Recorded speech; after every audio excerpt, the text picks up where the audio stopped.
Hello. Welcome to another episode of Playing Telephone. I'm Scarlett Sanchez. I'm Dennis Kluba.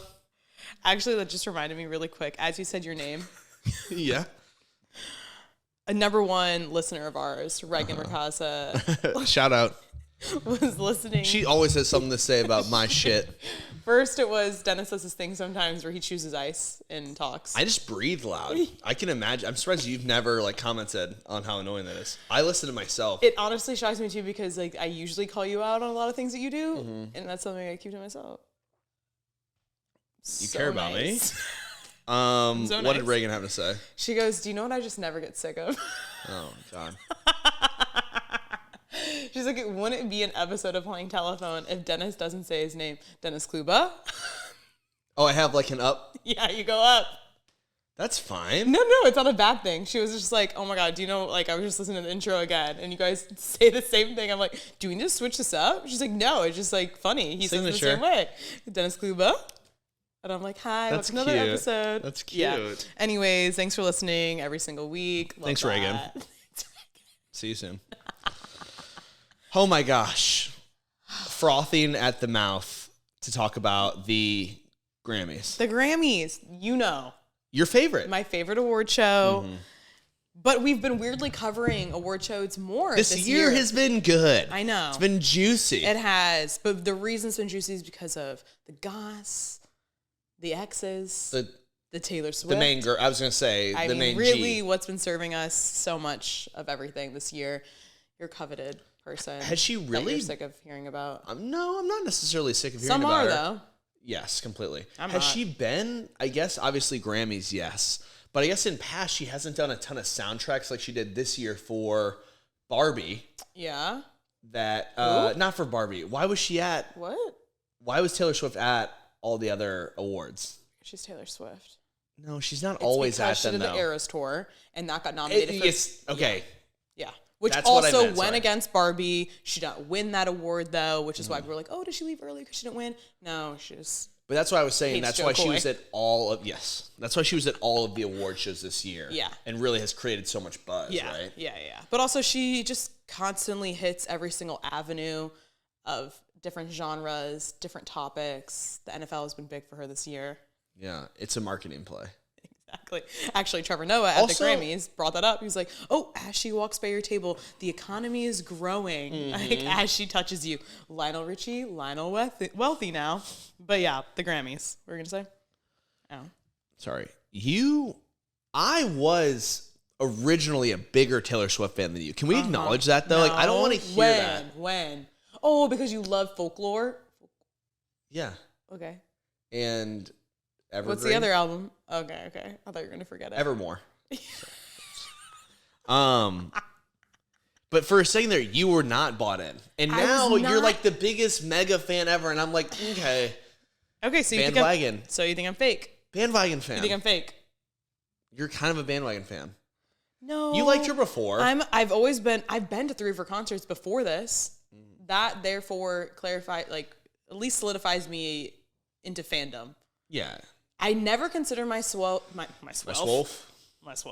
I never considered myself a massive Swiftie just because the knowledge that some Swifties do have is Greater. so much greater than what Sure. I do. Even though I love Taylor Swift, I know that Swifties can tell me what album, what dress was she wearing, at what point in time, Right. who was she dating, and yes, even the pop culture knowledge that I have, that Swiftie knowledge is Next level. next level. Okay. Fair enough. Thank you. Let's go through this Grammys and why we're talking about her so much, not only in general on so many episodes this year already, but specifically the Grammys and everything that happened, all the drama that happened. Yeah. Well, we can start, I guess, with Taylor. It had to be the biggest moment. Well, the biggest award is Record of the Year. Which she Record, won. album, of the year. Yeah. But even just walking in was already stealing so much of the spotlight. There was already so many eyes because Trevor Noah was the host, which I always am a fan of him personally. He's hosted the Grammys multiple times before. Yeah. His tactic, I feel with hosting versus other hosts, a lot of hosts kind of treat it as a roast. I feel Trevor Noah really builds people up. I don't know. I think sometimes comedy can obviously make fun of people, but I think he does it in a way where, like, I'm still laughing, but I'm also not... Laughing with you. Yeah, I'm not cringing. Well, at the same time, I feel like a good host, especially in this current state, is exactly like you said, not necessarily trying to tear people down, but making jokes that are very, like, not against or for anybody. They're just about things that really people can't have an opinion on, right? Like you said, the one about Taylor Swift and the economy growing. Yeah. It's like, that's just a fact. It is a fact. It's not like something that anybody can be like, oh, I didn't really like that. Yeah. It's like, well, then you don't like the economy right now. Like, it's just true, you know, like. And when you compare it to how Taylor Swift allegedly reacted to Joe Coy during the Golden Globes, he made that joke about the NFL where he was saying that the cameras might not go to Taylor Swift as much as the NFL. Right. Oh, Crimey River, whatever that is. But Trevor instead turned it where he's like, I don't get why people are so mad that the NFL cameras keep going to Taylor. Like, let her live her life. It's not her fault that they keep showing her. And he was like, instead, I'm going to show every single time someone brings up Taylor Swift, I'm going to get some sort of revenge. I'm going to show an NFL player. And then it, like, cuts to Terry Crews. He's like, Terry Crews, what do you have to say about it? And, like, everybody's cracking up. Even Taylor is, too. And he's talking about, I'm going to read your lips. Like, be careful what I'm going to do all night. Because, obviously, all the lip readers are like, what did Taylor, Kylie, and everybody say? Yeah, everybody loves lip reading these days. These days. So she did win. Yeah. Best record of the year. Right. She also won Best Pop Vocal Album. Let's talk about who else was nominated in that category and why there was controversy kind of surrounding, not controversy maybe, but just reactions to that. Which one, though? Because Best Vocal Album is what she won first. I don't think there were a lot of reactions to that. There wasn't a lot of reactions. The only reason I want to talk about that, though, really quick before we get to that is that she announced her new album when she first got Best Vocal Album. In the acceptance speech. Yeah, in the acceptance speech, which she was saying, like, I've been holding on to a secret for a couple of years now, which couple of years feels long because she just broke up with Joe, which obviously a lot of he's already mad at me. The thing is, I remember everything.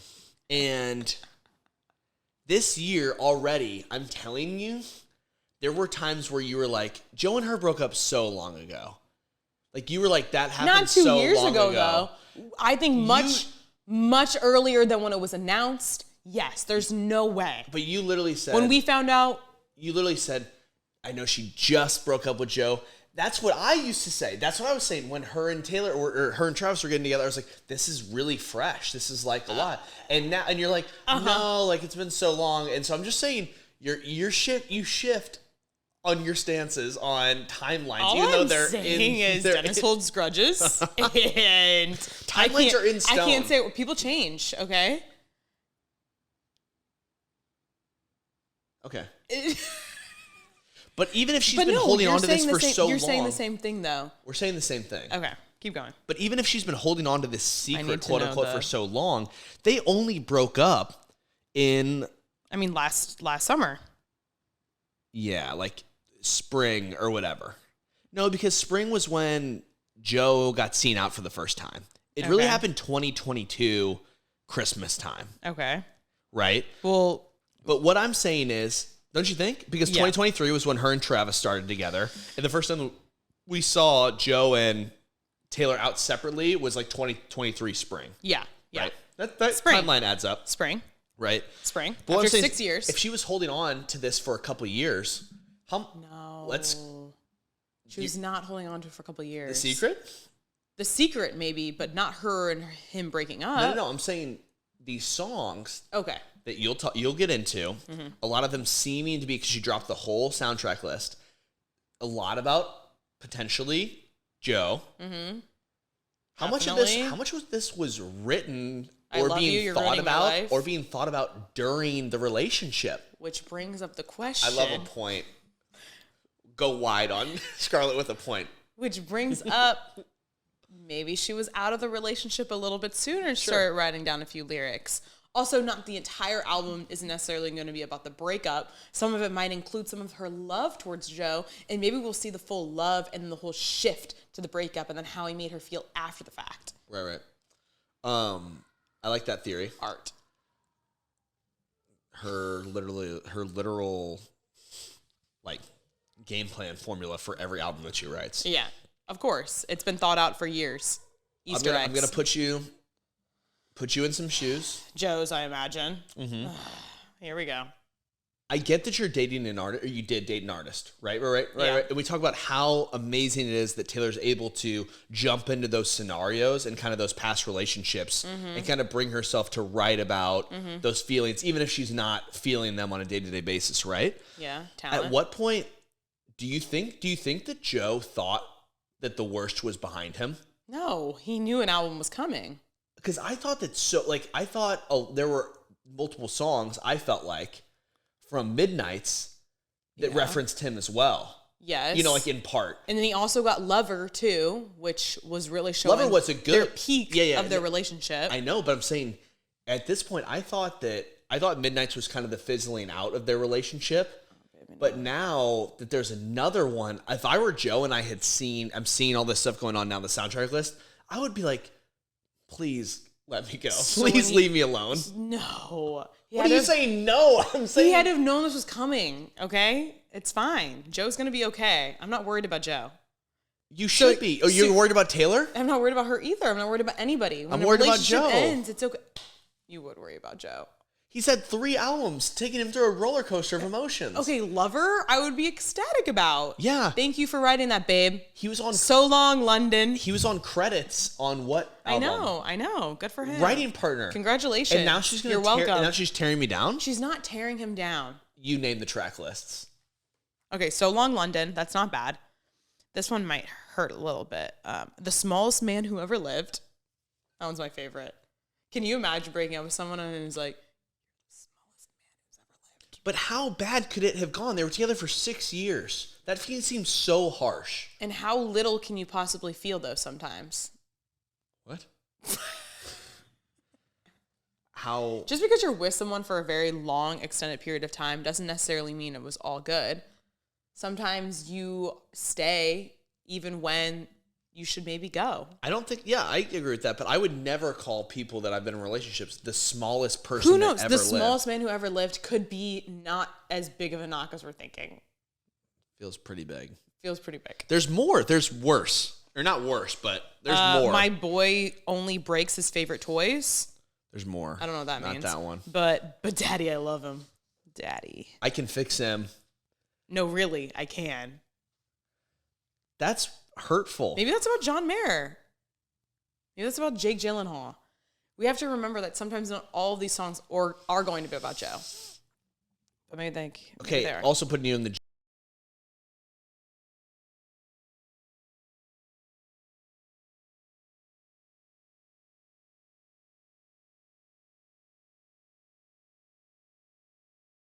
horny over the album? This album is still about you. No. I would love that. Yeah, you would. I would love that. Yeah, put yourself in his shoes. Okay, so you would love it. I feel like it's just a part of dating an artist. You have to know that maybe there will be, parts where other things come out in her music. It doesn't necessarily mean that she's knocking their entire relationship, because I think Joe had to have brought her so much joy. Obviously, we heard Lover. Obviously, there's so much more behind closed doors that we were not a part of. Sure. Maybe in the end, she felt like, oh my God, I want to fix this. I want to fix him. I want us to work out so badly, and it's not going to work out. Maybe she felt in that moment that he was the smallest man or she was the smallest woman. We don't even know. Sometimes she does little comparisons where it's like, not necessarily him, but maybe that's how she made made herself feel. Right. So there's like just a lot of different layers that I feel like Taylor puts into her music. That doesn't necessarily mean she's trying to like knock Joe. And I really don't think she does that. I think a lot of the Swifties and all of the fans get into it because it lets it make it more like exciting. You know what I mean? It's like, oh my God, yes. Like she's dropping this. She's it's such a good storytelling. Yes, exactly. It gives you something to relate to. It gives you something to cry about. It gives you something to like love and feel that heartbreak with her. Doesn't necessarily mean. It's like reading a book. It's like watching a movie. Exactly. She's a storyteller. I don't think it necessarily means like Joe was the worst person I ever dated. I don't think that's what it means. But it's fun. It is fun. We have fun. Okay, well, what's the name of the album? Dead Poets. Now you're killing Joe. You're the Joe hater. What is it? Tortured Poets Department. which is apparently, which people started to connect the dots to that, which I was telling you about, which is Paul Mescal and Joe apparently our friends were friends, and we're in a group chat with, at that time, Paul Mescal, and we talked about this as well, was dating Phoebe Bridgers. Yep. And this was when Joe and Taylor were together, right? And I guess they had a group chat. Yeah, called the Tortured Man Club. So all 4 of them were in it, though. Oh, no, the girls aren't in it. The men are in it with another guy, too. I forgot his name. But the men are in it, and they kind of, like, shared their woes about being in a relationship with their significant other. And they joked, and they're like, oh, we're not that torture. Like, obviously, we're being dramatic. But also, your group chat is Tortured Man Club. And was Taylor going through his phone? No, but have you ever gone through someone's phone? No. Me either. I'm not insecure. Me either. Such a lie. Such a lie. All I have to say, if you go through someone's phone, you will find something. Whether it's real or not. Your mind will find something to pick on and to obsess over and to read into. Because if you're already at the point that you want to look through someone's phone, you've already hit a point of you don't trust them. This isn't meant for you. You're insecure about the situation. Yeah, the relationship, it doesn't make you an insecure person. Not trusting. Pointing. Not trusting. I need to stop pointing you today. Your significant other, I don't know. I think if you're secure in your relationship, you don't need to. Being insecure in your relationship is different than being an insecure person. Okay. Good clarification. Good save. It's completely different. Oh, okay. Oh my gosh. You don't agree on that? No, I agree. Okay. But you really wanted to hammer that home. Different. I said, good one. I said, yes. Okay. But now people are thinking that's a nod. So now this album is coming out potentially based on that. And now that we're seeing all these little parallels between her relationship with Joe. Literally, she's in love. I'm in love. And when is the album coming out? When is it? I don't know. April 19th. Okay, this brings me to my next point. Okay. And there's more on this. I won't steal your thunder on this potential rumor. How in the world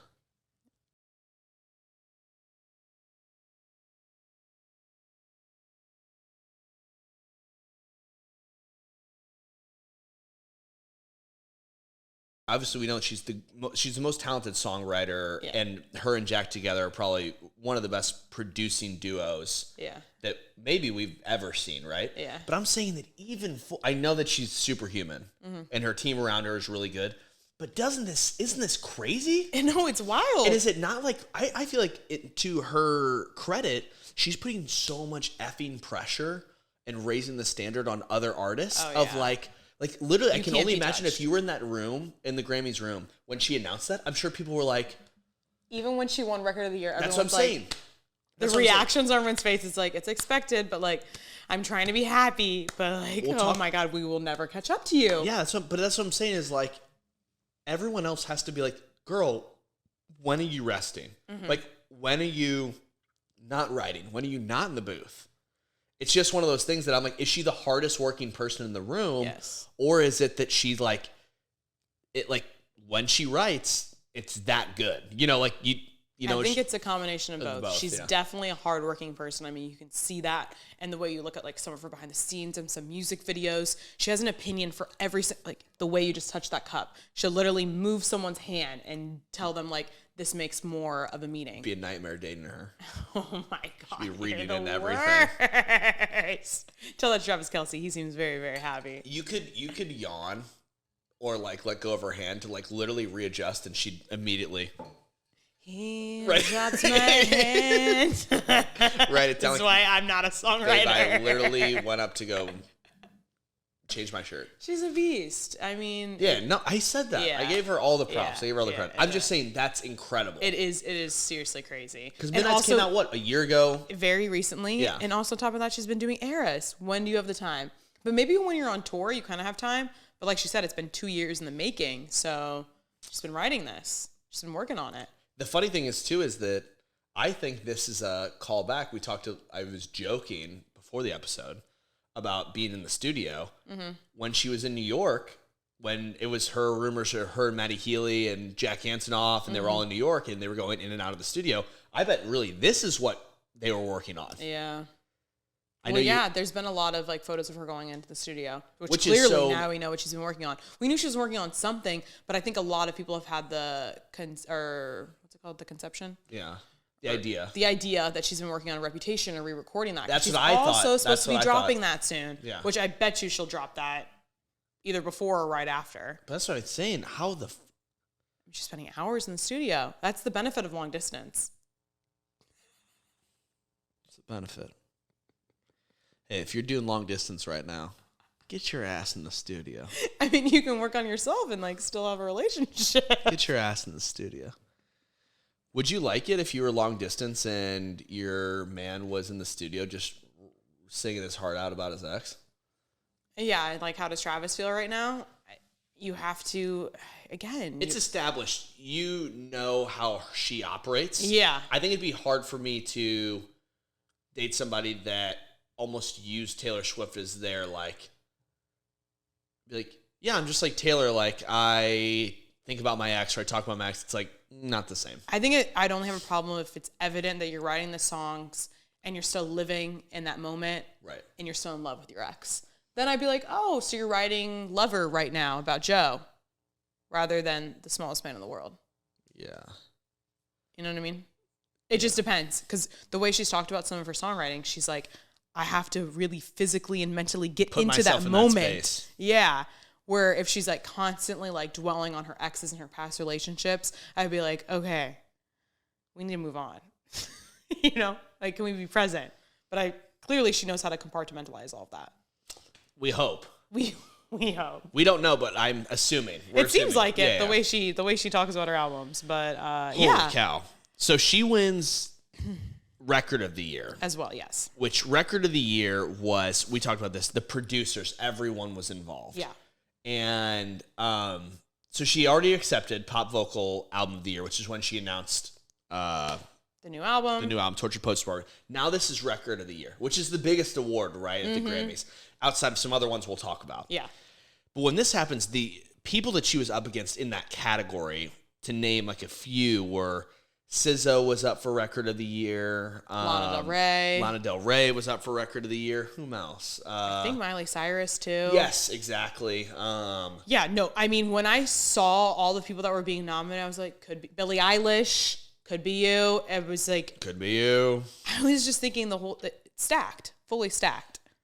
When you saw that list, were you thinking 110% Taylor? I thought it could have been Billie. Really?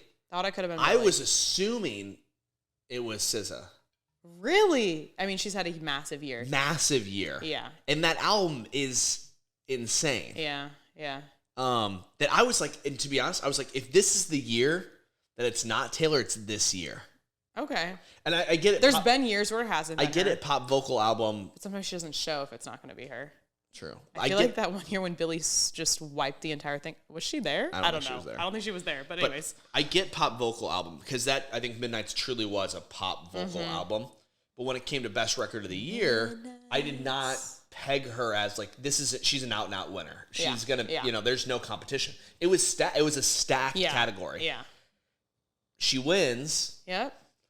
And the room was, like you said, not outwardly, when we're just panning the camera, not outwardly upset, but definitely passive-aggressively tired, I would say, of it.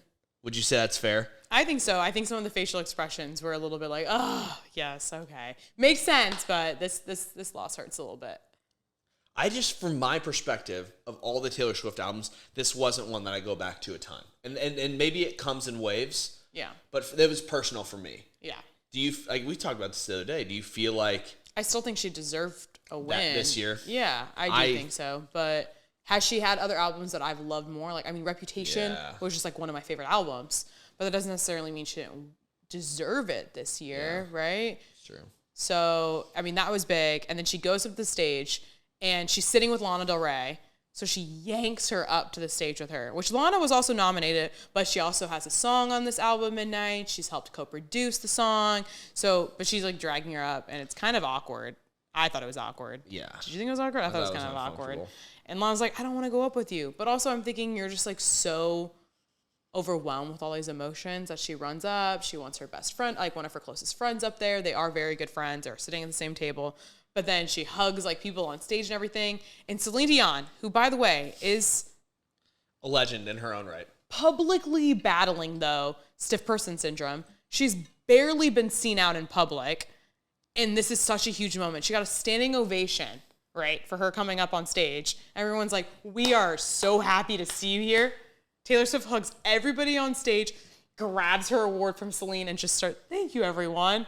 And everybody on Twitter was like, are you kidding me? Bashing her, which Taylor usually is very, like, is it not to say political, but she's definitely very, like, aware of her surroundings, usually knows to, like, be courteous to the people who are, you know, up there and everything. So she got a little bit bashed for the first time in a long time, I feel like. Respect your elders. Respect your elders.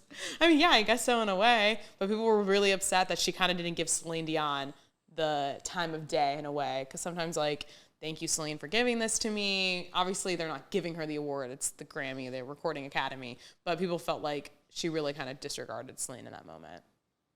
Yeah. It was awkward. What I compare it to is when Mariah Carey did present Miley Cyrus's award, which I'll talk about in a second. But Miley's response to her was like, Mariah Carey. She's like, one MC to another MC. She's like, you have to stand next to me this entire time. Obviously a very stark difference versus someone who is like, I'm obsessed with Mariah Carey and wanted her next to her. But just seeing that appreciation, somebody who's like a legend in the music world, also Celine Dion, a music and legend world. So people just felt like, wow, like why did Taylor not kind of give her a little bit more recognition there in that moment? I think it's true, and I think it's fair. Even if Taylor was lost in the moment, which I think was a lot of it. Yeah, that's what I think. I think she does, though, to a certain degree, have a big ego. And I said in a fair way. Yeah. Like, I'm not saying that she's not deserving, but I don't know if you asked her about legends in the industry. I think at this point, Taylor's probably like, to be completely honest, I'm the standard in the industry. Okay, yes, but she's a standard for right now. She's the legend right now that is going to go on and be that legend. Like, she's going to be on that stage, and you're going to hope that Olivia Rodrigo gives you the time of day when she goes up there and accepts her record-breaking award, because she broke a record that day, which is why I'm like, I think her emotions were very high. It's crazy. Yeah, like she just broke the amount of time for winning the best record of the year. She did not deserve it on this album. Oh my God, leave it alone. But I think it makes sense to be overwhelmed by your emotions. I just think that usually Taylor is a little bit more cautious, even when emotions can get the best of you. But okay, she's still human.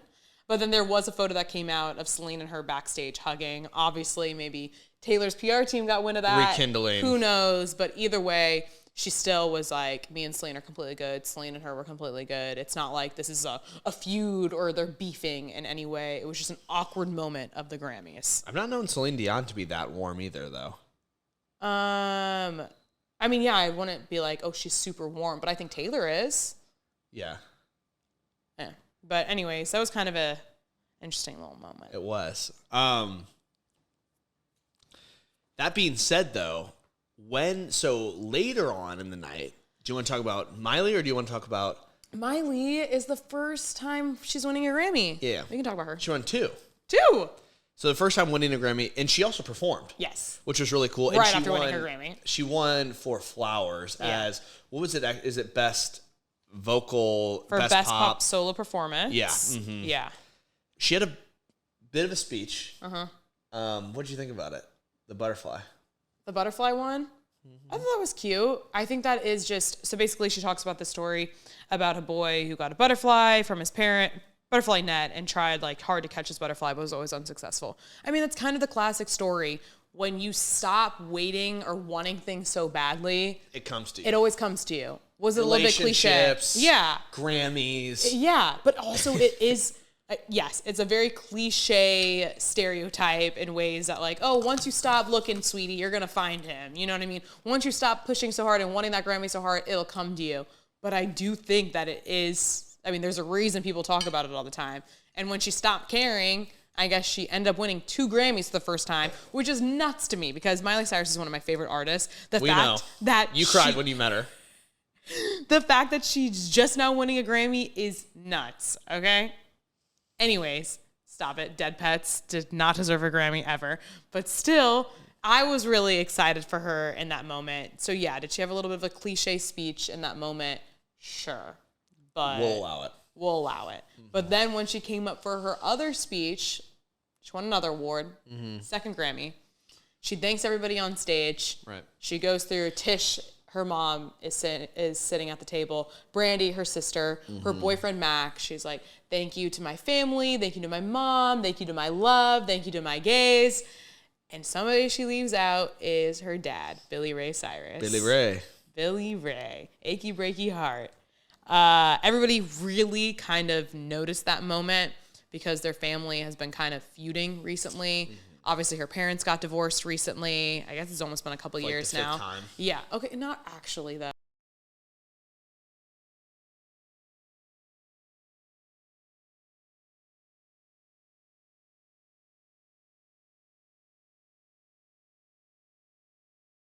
You can kind of see there's like a huge divide in the family. There's a lot of, we don't know exactly what's Noah's going on Dad's side? Noah, it might not be on Dad's side, but she's not on Mama's side. She's not on Miley's side. Miley's on Tish's side. Miley is 100% on Tish's side. What did you think of her hair? I personally didn't love it. Right. I didn't. A lot of people did, but I didn't love it. Okay. But yeah, I just thought it was funny though too, because then she posted on Instagram even after the fact where she was like, I was so in shock that I forgot people. Still doesn't mention her dad. Damn. But sorry, Dad. I wonder if that was Miley or if that was Hannah. Because Hannah Montana, is that you? Because Hannah's won a bunch of Grammys. I hate you. Miley are her first two. God, isn't that crazy though? No. Like it's a thing where for her, and this is I think the thing that we always it's interesting with the Taylor Swift situation is she's created a lot of popular music. Yeah. It kind of makes me think of the Oscars as always like okay. There's popular commercially successful movies that you're like, how did that not win Best Picture that year? Yeah. And you're like, what? Like years that Miley Cyrus had unbelievable songs, and you're like, wait, that wasn't even in the category for Best Song? Sometimes. And you're like, what? But then now she wins it, and she had a commercially successful song that was also very, like, I guess you would say, what the Grammys would say, like, musically, you know, exciting and, like, sophisticated or whatever, right? Yeah. So I'm happy for her. Yeah. And I'm glad that it kind of came at this time period because I was not vibing when she did, even though I like the songs. Like Wrecking Ball was very good. Yeah. But what was Bangers? That period with her, she was just wildin'. Bangers was amazing. I love the music. And so was Plastic Hearts. Plastic Hearts was could have one won of the something, best. Yeah. But yeah. But kind of to your point of what you're saying about people sometimes who deserve awards that don't necessarily get them or aren't even nominated, I think brings up Jay-Z's moment at the Grammys, right? So he was really calling them out. He got the Dr. Dre Global Impact Award, and he went up there with Blue Ivy. When was this? Obviously after. This is after Taylor had won. No. This is before. This is before she wins Record of the Year. Oh my God. This is before Taylor's album of the year has not been announced yet. Right. And he goes up there. He accepts his award. He brings up Blue Ivy. And he kind of gives this whole speech. Yes, he does. He does like thank the Grammys in ways, but he also talks about sometimes there's people who are nominated that it's a little confusing. Some of you shouldn't be in this category. Some of you should not be in the category. And then he goes, not to embarrass this young lady right here, does not name her by name, but obviously he's talking about his wife, Beyonce. How can somebody win the most Grammys in history? Beyonce has won over 30 Grammys. 32. She has won the most Grammys in history. How has she never won Album of the Year? And I think he brought up a very valid point, in my opinion. People were also mad about that, though. They said if you're winning the Global Impact Award, you should be appreciative. You shouldn't be calling out the Grammys in this moment.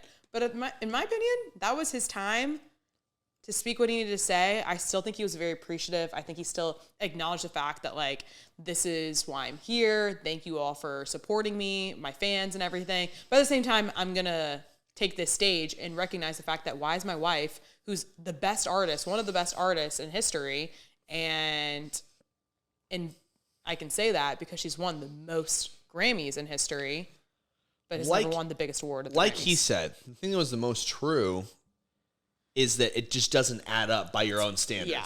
That's literally what he said was, if you've won the most Grammys of all time, how have you never won Record of the Year, Album of the Year? Make it make sense. Doesn't make any sense. But then that speaks to the same, like, and this was, and he also called out Taylor.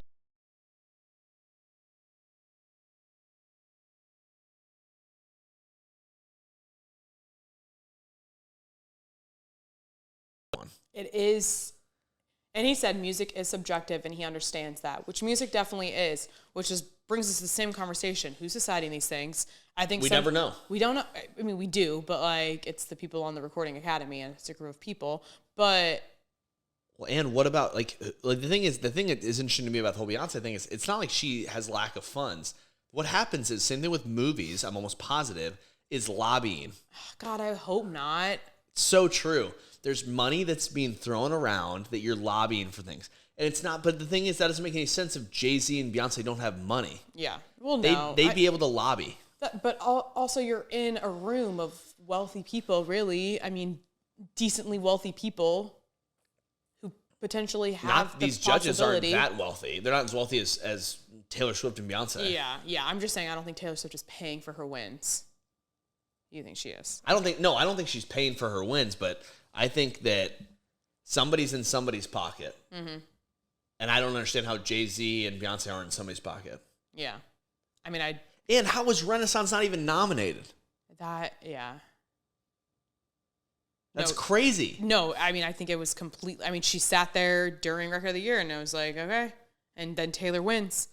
I would walk out. I'd be pissed. Yeah. So I would walk out. I think Jay-Z was completely warranted his speech. I think he was definitely valid. I was literally like, thank you for calling out. I mean, think about all the artists who are like, why was I not? The Weeknd has been very open about his opinion about the Grammys. A lot of people have boycotted the Grammys in the past. There's a reason for that. Do I think that sometimes the winners are very well deserved? Yes. I think Billie Eilish, when she won, she's an amazing artist. Taylor Swift is an amazing artist, but sometimes huge names, very talented artists do go unnoticed, and it does leave a lot of question marks in people's minds, especially Jay-Z and Beyonce, who are obviously some of the most incredibly talented couples Musicians separately. of the past. Yeah. Like 20 years. Yeah. Um, But Beyonce just clapping, I mean, she's just very graceful. Somebody was saying something where it was a joke, I think, but it was on social media talking about, I thought the way that he brought that up, even with their daughter Blue on stage with him. Yeah. Somebody was saying something to the point where it was like, oh, are we, like, I thought that he did it in the right way, in a graceful way, and this is, I have my head on straight kind of way. I'm just expressing myself. Mm-hmm. Somebody was kind of comparing it to a Jada and Will thing of, like, standing up, and I was like, I don't think so. I don't think so at all. Do you know who I heard it compared to? Kanye. Well, When he interrupted Taylor. that's Really? pretty similar.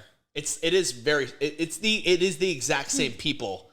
It is the same group of people. But Beyonce had one of the best videos of all time. But Kanye interrupted someone else's moment. That was Jay-Z's moment. And he took that time as he wanted to in his own moment. He didn't go up when Taylor won and say, why has Beyonce never won this? That's what Kanye did. And Jay-Z didn't do that. Well, which is why I was like, I I think I'm okay with it. I think Kanye's a little bit more brash. Well, Kanye is Kanye. But what I'm saying is, like, at this point, however many years later, that was 10 years ago. Yeah. Jay-Z's had enough, but has done it on his own, like you said, on his own accord. Yeah. So. What would you do if you're Blue? I mean, Blue felt so awkward that entire thing, but she felt awkward from the moment she got up there. Dad, what the? Yeah, she's like, Dad, why are you calling out the Grammys? It would have been funny if she just would have started doing the dance. Oh my God. That was cute, though. I think it's cute he brought her up. But yeah, it was definitely. He's like, when I She get felt nervous, I tell uncomfortable. the truth. And she's like, when I get nervous, I dance. Stop. And he grabbed her. He was like, I can tell she feels a little bit uncomfortable. Yeah. Oh my gosh. Too much.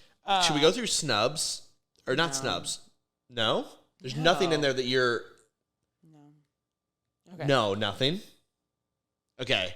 In Best Rap Album, Killer Mike won over Drake, Travis Scott, and one other person. Travis Scott was crying. Yeah. Travis Scott cried, and Killer Mike then got arrested. I know. At the Grammys. I know. Who knows why he left, but he left, and then he tried to come back. The security guard didn't recognize him. He called it was just like an overzealous security guard, really into his job. Didn't want to let him in. He's like, I just won Grammys. Not just one, multiple. How does he not recognize me? Which, okay, maybe that's a complex, but also, if you're working the Grammys, you should have a little bit of an idea. And also, did you not see him walk out? So we got arrested for battery. Hell yes. But the snub of it was what, Travis Scott? I don't think Travis Scott deserved to win. Utopia. And then her loss. Is Sicko Mode on Utopia? Sicko Mode was 5 years ago. I know. I always thought it was a joke. Anyway, so during his performance, he's like smashing chairs. And he was like, you slept on me 10 times. Because that's his 10th time being nominated. For Best Rap Album. And he lost. Which that I get. Smash all the chairs that you want, Travie. Travie. He's also like, Kylie left me. Wonka. For Wonka. The other one that was interesting, not necessarily that crazy, was in the Best Country Album. Oh, yeah. Lainey Wilson won. Yeah. And when they flashed to Kelsey Ballerini, was clearly like, okay. She was upset. She was upset. But honestly, Lainey deserved it over Kelsey. Okay. In my opinion. Yeah. Jelly Roll deserved it more than anybody. I hate him. You know who really deserved it? Zach Bryan. You know who really deserved it? Morgan Wallen. Why was he not nominated? Snub. He was not even nominated, right? Snub! For the album that was like mega album, right? Oh my God. Yeah, I mean, Country Music Award of the Year album. I don't know. It's all, oh my God. The whole thing doesn't make sense. In the country music world, though, lost an icon. Toby Keith died. Literally today or yesterday? February 5th, Monday. February 5th, Monday. After a diagnosis and a battle with cancer for a long time. So, I mean, we knew this was coming, but it's kind of a sad thing because he was only 62. Yeah, he was very young. Sure, I mean, we knew that he'd been sick, but also we'd seen, like, he was still performing. He just did a show in December. Right. He did many sold-out shows, like a few in a row at the MGM, at the Dolby Live Theater in Vegas. Yeah. And then the last time we talked about Toby, though, was in September. He did the People's Critics' Choice Award. They did the country version for the first time. He won that Icon Award. He performed on stage and everything. And he was wearing skinny jeans. And I feel like the headline was like, oh, he's wearing skinny jeans. Like, bet you guys didn't think I'd end up in skinny jeans. Mm-hmm. But he was like cracking jokes. He was so lively and everything. But yeah, that was like his last like big moment. I feel like where everybody got to see him perform. Yeah. And then in December, he performed in Vegas. He brought his mom on stage. Yeah. So we saw so much of him even up until his last days, which I think was so cool. Right. Singing, being himself and everything. But yeah, he'd been battling cancer for a couple years, stomach cancer, and was very open about it. And said, even at the Critics' Choice Awards, he was like, it's just a roller coaster. I'm like 0 to 60, 0 to 60. Yeah. Highs and lows. All the highs and lows. Yeah. Yeah. So it's really sad. I think there's been so much stuff going on right now in music with the Grammys that it's kind of been a little bit lost in the shuffle of, you know, people reaching out. And obviously there have been things. But like I said, so many things happened at the Grammys that it kind of was like, I felt like lost in there, at least for me. Mm-hmm. But obviously a legend in the music world, but specifically in the country music world. Yeah, definitely. I mean, icon. What's the song? Should have been a cowboy. Should have been a cowboy. We rocked that all the time. I know. That was his debut single, which when I think about that. Crazy. In 93, and then he's come out with so many top bangers. So many top bangers. As Good As I Once Was. How Do You Like Me Now? A lot of people were saying, How Do You Like Me Now? Yeah, yeah. I was honestly listening to his music all day today. So, yeah. That was a sad one. Sad. Couldn't catch him at Stagecoach, unfortunately. No. That would have been sad. That would have been insane. But I feel like so many people, just what I was saying, like some people saw him so recently. I I was fortunate enough that I have seen him when he sings Red Solo Cup. Yeah. That was such a good one. You saw that live? I saw that live. Where? Like Bush or something? At Verizon? At Verizon in St. Charles. Wow.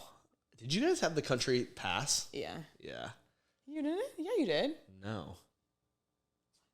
I would just go to a lot of them. Yeah. But I never had I was like, you the were there a pass. lot. Summer pass. Another person with a cancer diagnosis, though. I know. King Charles. Who just took the throne. Yeah. I mean, what, 14 months ago has it been that long already? It has, though. Well, it seems short when Queen Elizabeth was there for 60 years. Yeah. So 14 months is, a short time. Very short. Yeah. King Charles, we knew, well, first the news was like Kate Middleton was in the hospital. She had abdominal surgery. Oh, wow. And then the same day they announced that King Charles was going to the hospital too. He had to do a corrective procedure for an enlarged prostate. And then when they were doing that, they discovered the cancer. They did say it's very early stages and they caught it early, treatable. They said it was a certain form, but they did not announce what kind it was.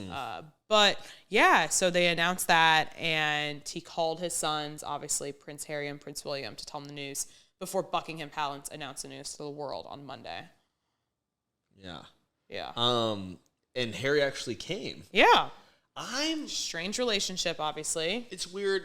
It's so weird because the royal family is such a part of pop culture, like literally. But I do feel we haven't seen the last of them. But obviously not. Harry and Meghan, like, they really did after, I feel like earlier last year with Spare, his like audiobook, and then they did that like weird series for like a second where we like went into their home. Mm-hmm. Like since then, we really haven't heard much. They're always doing little events. They have the Invictus Games coming up in Canada, which those might not happen or something. They might not go to those. Which makes me think, is this cancer diagnosis super serious, even though they're saying early stages? But yeah, no, what were you saying? Sorry. Just like, I kind of wished them away, and it worked. Yeah. Oh, my God. You know what I mean? Like, we all were done with them, and they're back. I feel like people are constantly following them, though. Always. Yeah, they're following them. I'm not one of them. Yeah. Well, especially after the Oprah interview, and then Piers Morgan revealed who the names were, which are King Charles and Kate Middleton, about who said the racist comments about their son Archie. Like, there was definitely a huge reason why they stepped away from the royal family. Yeah. So I feel like that just created such a rift. Kate Middleton said that? It's like news to me right now. Drops a bomb on you right now. Live on the air? Yeah. And then the last time we saw Prince William and Prince Harry really together was for the King's coronation, which they haven't spoken together. They haven't spoken to each other in like over a year, but they obviously had a cross paths for that. And then now Prince Harry just flew into the UK, had to come see his dad, and they are apparently not really planning on speaking, him and his brother. Him and Will? Him and Willie. Oh my God. Which is crazy though, because Charles is the one who really said the bad things. But obviously there was just like a huge rift about their fights. He talked about it in Spare. He's just not on good terms with him. But I think whenever, obviously a serious health issue comes, you're going to go come back together. Be with your dad. Why have there been so many family feuds lately? I feel like the royal family is an endless family feud. I know, but I feel like that's been a theme like that's come back. It's always in style, but like family feuds. I mean. Oh, like Billy Ray Cyrus. My family's Billy always Ray Cyrus. No. You guys are actually on good terms right now. But I wouldn't know. I mean, I feel like whenever we talk about certain families, it's just evident. Like every family has their issues, but theirs are in a magnifying glass. Yeah. Like even in like TV, but also in real life. Like I feel like family feuds are in right now. I don't think I want to start one, but you're just gonna start stirring the pot. Now. Yeah. Mm-hmm. Yeah. I'm gonna fight with my sister today. Yeah, I don't know. We'll figure it out. Figure out what presses her buttons. But hopefully they caught it early enough. But that's also gotten the chatter of like, who gets the throne next? Obviously Prince William is next. That would be insane if he got crowned. But also, I've been in this camp for a long time. We're still crowning people. What are you confused about what the royal family is? They don't. We're still crowning people. Yes, we just had the king's coronation. I know, but I hated it. They don't hold any power.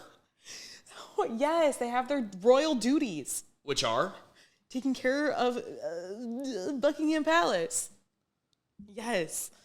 You can't just like throw away the entire monarchy. They literally, yeah, but I hate them. They literally have money grandfathered in because they just taxed everybody for no reason. But you know why Queen Elizabeth was cool? Why? She changed that whole law where it only went to the men in 2011. Ugh. And now Princess Charlotte has a chance at the throne. Girl power. I'm just saying. So Prince William is next. What throne, then though? His kings. I know, but there are no kings and queens except for them in their world. They're the only monarchy that exists left. Go. We're in my apartment. But you're telling me that the people that live there don't recognize them as a king? I'm confused what you're trying to say.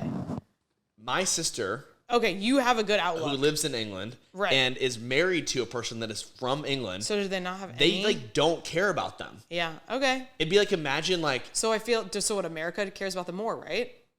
People are obsessed. You cannot take that away from grandmas are obsessed with them. I'm not obsessed, but I'm just saying, the world is obsessed. Why do we cover Prince Harry and Meghan Markle if people just don't care? People care. Because they're like pop culture figures. Okay. They're not real. Like, they don't have duties. Like, if something were to happen to England, we wouldn't look to see what the Queen or King says. They'd go to their prime minister. Okay.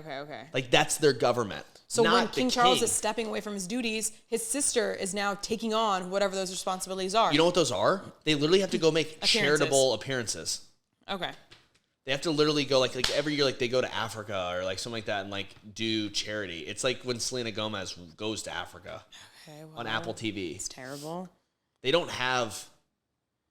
Maybe they have more responsibilities than we're thinking. Queen Elizabeth? She was cool because she was the first woman, and she'd been there for 60 years. And a lot of times it's kind of like, remember when it's like the first lady or like the president they have a lot of the cool things, like people like to follow what they wear. Yeah. Like fashion-wise and like... they're fashion icons. Really. Like Princess Diana. Of course. Fashion icon. But did she really do things? She did charitable work. Yeah. She couldn't change legal proceedings. Yeah. Listen, Princess Diaries, okay? Queen of Genovia. Queen of Genovia. She's could do things. Queen. She could... Anne Hathaway is my queen. That movie, though. Oh, so good. Love it. So I guess we'll see what happens. We'll see what happens. I do not think this is that serious. Also, we saw him there. What's it called? Not Kensington Place. Buckingham Palace. Buckingham Palace. No, there's another place. There's another Clarence House. Uh-huh. Clarence House is one of the royal residences they have in London. He was resting there. Okay, now I'm gonna laugh a little bit. Hopefully he's okay. He's like smiling as he leaves. Him and Queen Camilla are just like exiting in their car as they leave Clarence House after their 30 to 45 minute meeting with Prince Harry. And I'm like, oh, sick my ass. Shut up. God. No, please. Hopefully he's okay. He's going to be fine. Do you feel how warm I am?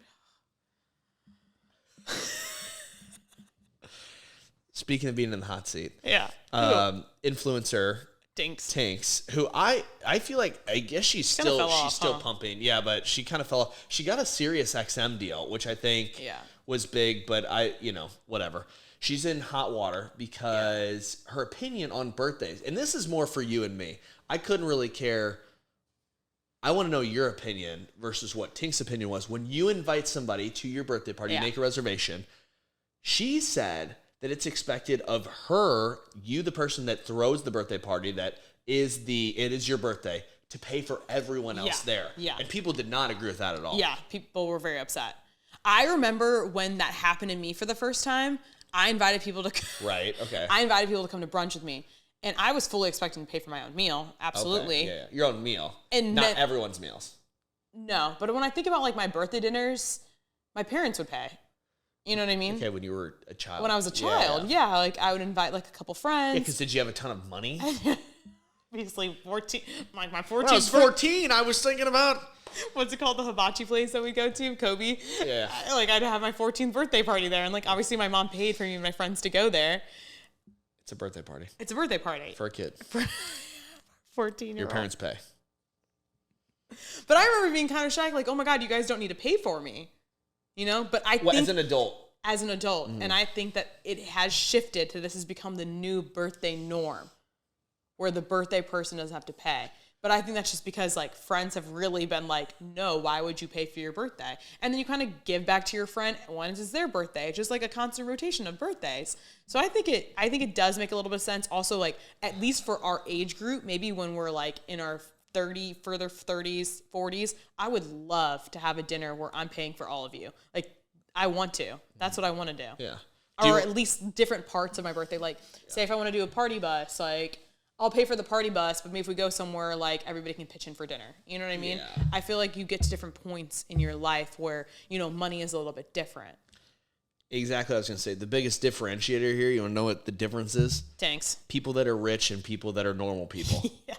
Normal people are going to say, hey, you're not paying for a single drink tonight. You're my friend. It's your birthday. Yeah. We're going to pay for everything for you. That is the norm for normal people. Yeah. People that are rich throw parties at their house where they buy all these decorations, they buy all this catering, and they just expect you to show up, and then they say, no, just kidding. Because for them, what they really like is planning a party about themselves. Yeah, which I want to do. And that's what rich people do.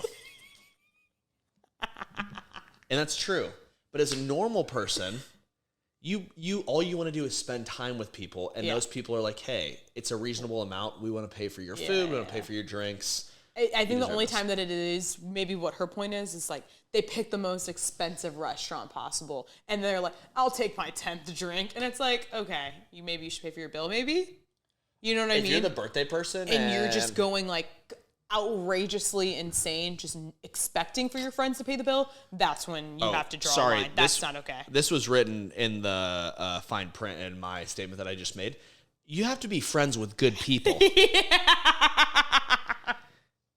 If you're friends with assholes, it's going to be hard. It's like you go to a birthday dinner and they're like, I'll take the whole menu. Oh, everything's on everyone else? Yeah, run it up. Run it literally up. That's a problem. Yeah. But if you're in a reasonable amount, and as friends, it's kind of like bachelorette parties. You kind of talk with your friends of like, hey, like, together we're good, right? We can split this up. Like, we're good.